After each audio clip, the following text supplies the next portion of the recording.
Film की शुरुआत Matthew लोगेलिन के अपनी पत्नी लिज के अंतिम संस्कार में बोलने से होती है। उसके सबसे अच्छे दोस्त जॉर्डन और ऑस्कर मदद करने की कोशिश करते हैं, जैसे कि मैट की माँ भी करती है। इन सब के ऊपर मैट अब अपनी और लिज की नवजात बेटी मैडी का अकेला पिता है, और लगभग कोई भी, जिसमें मैट खुद भी शामिल है, नहीं मानता कि वह अकेले उन जिम्मेदारियों को संभालने के लिए तैयार है। एक फ्लैशबैक में दिखाया गया है कि डॉक्टर मैट और लिज को बता रहे हैं कि वे उम्मीद से पहले सी सेक्शन के जरिए उनके बच्चे को बाहर निकालने जा रहे हैं। प्रक्रिया सफल होती है और मैडी एक स्वस्थ बच्ची के रूप में जन्म लेती है। लिज के माता पिता मैरियन और माइक अपनी पोती को देखने आते हैं। बाद में जब मैट एक नर्स की मदद करने की कोशिश करता है ताकि लिज को दूसरे कमरे में ले जाया जा सके, लिज को सांस लेने में दिक्कत होने लगती है और वह बेहोश होने लगती है। डॉक्टर जल्दी से आते हैं और मैट को बाहर भेज देते हैं, लेकिन जब वह उन्हें फिर से देखता है तो डॉक्टर कहते हैं कि लिज को फेफड़ों में रक्त का थक्का जमने की समस्या हुई और उनकी मृत्यु हो गई। अन्ना और मैरियन मैट के साथ रहते हैं ताकि फिलहाल मैडी की देखभाल में मदद कर सकें। दोनों का मानना है कि मैट को मिनेसोटा वापस जाना चाहिए ताकि वह मैरियन और माइक के करीब रह सके, जिससे वह वहां नौकरी कर सके और मैडी को पाल सके। लेकिन मैट को लगता है कि वह इतनी आसानी से अपनी जिंदगी नहीं बदल सकता।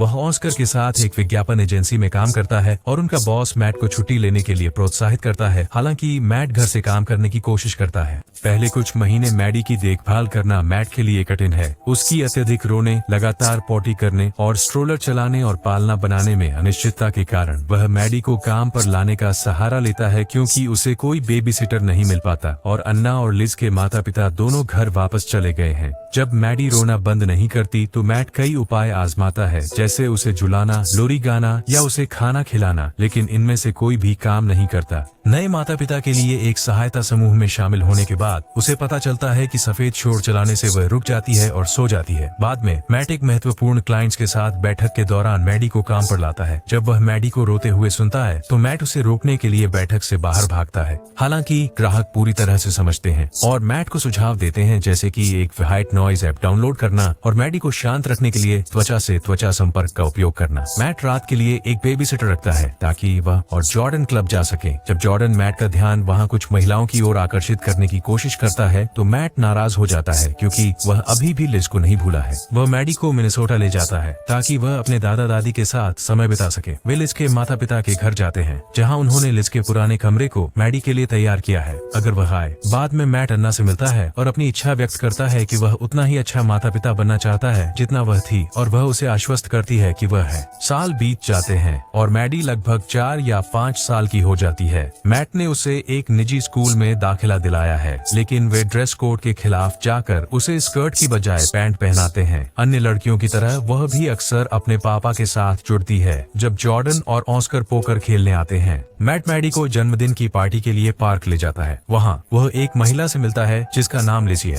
जो वहाँ इसलिए है क्योंकि ऑस्कर और उसकी पत्नी रोज मैट की उससे मुलाकात करवाना चाहते हैं। जब उन्हें समझ में आता है कि क्या हो रहा है तो वे बस इसके साथ चलते हैं और स्वाभाविक बातचीत में शामिल हो जाते हैं। वह उसे बताती है कि वह एक शो लकी जिम के लिए एनिमेटर है, जिसे मैट कहता है कि मैडी इसका प्रशंसक है। पता चला कि उसे यह नहीं पता था कि लकी जिम बच्चों का कार्यक्रम नहीं है, क्योंकि यह जिम नामक व्यक्ति के बारे में है जो हमेशा भाग्यशाली होता है।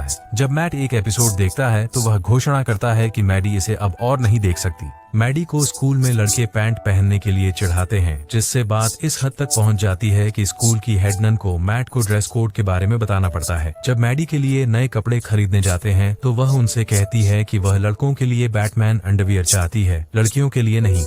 बाद में मैट लिजी के साथ बाहर जाने के लिए सहमत हो जाता है और वे एक साथ अच्छा समय बिताते हैं। वे अंततः लगातार डेटिंग करने लगते हैं, जब तक कि मैट यह निर्णय नहीं लेता कि मड्डी को लिजी से मिलाने का समय आ गया है, खासकर क्योंकि मड्डी ने अपनी जिंदगी में महिला आकृति की कमी महसूस की है। मेले में एक दिन बिताने के बाद मैट मड्डी को लिजी से मिलवाता है। उसके बाद मैडी को लिजी पसंद आने लगती है। अगले दिन मैट मैडी को स्कूल छोड़ता है और लड़के फिर से मैडी को चिढ़ाते हैं जब वह स्कर्ट पहनने लगती है। जब वह कूदकर एक लड़के को पकड़ने की कोशिश करती है तो उसका सिर लग जाता है और उसके माथे पर गहरी चोट लग जाती है। स्कूल मैट से संपर्क करने की कोशिश करता है, लेकिन अंततः वह अपना फोन चेक करता है और अस्पताल की ओर दौड़ता है। वह मैडी को ले जाने की कोशिश करता है, लेकिन डॉक्टर कहते हैं कि उसे टांके लगाने की जरूरत है। मैट मना करने की कोशिश करता है, क्योंकि यह वही अस्पताल है जहाँ लिज की मृत्यु हुई हुई थी और उसे वहाँ के डॉक्टरों पर भरोसा नहीं है, लेकिन वह मान जाता है और उन्हें काम करने देता है। मैडी की उपेक्षा करने के कारण बुरा महसूस करते हुए मैट लिजी के साथ संबंध तोड़ देता है। काम पर बॉस मैट से कहता है कि वह उसे एक काम के लिए क्रोएशिया भेजना चाहता है। वह मैडी को मिनेसोटा ले जाने की तैयारी करता है ताकि वह अपने दादा दादी के साथ समय बिता सके, लेकिन वह लिजी से ब्रेकअप करने के लिए उस पर गुस्सा करने लगती है। जब मैडी मैरियन और माइक के घर पहुंचती है तो वह मैरियन से पूछती है कि उसकी माँ कैसी थी।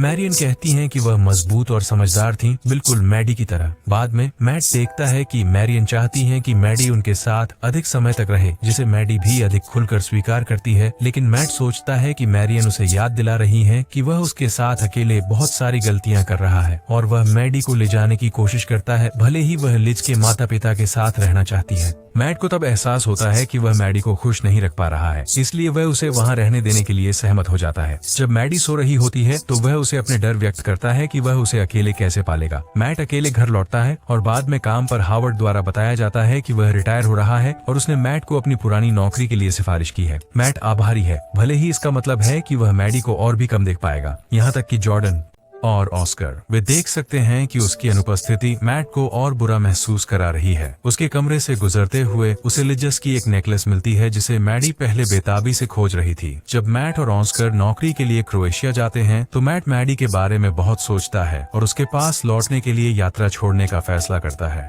वह अपने पापा को गले लगाती है और वह उसे हार देते हैं। फिर मैट और मैडी लिजी के घर जाते हैं जहाँ वह उससे माफी मांगता है कि चीजें कैसे हुई। वह उसे माफ कर देती है और क्रेडिट्स के दौरान उसके और मैडी के साथ आइसक्रीम खाने के लिए सहमत हो जाती है। मैट मैडी को वापस स्कूल ले जाता है जहां वे उसे जीन्स पहनने की अनुमति दे रहे हैं और वह उसे अच्छा महसूस कराने के लिए स्कर्ट पहन कर आता है।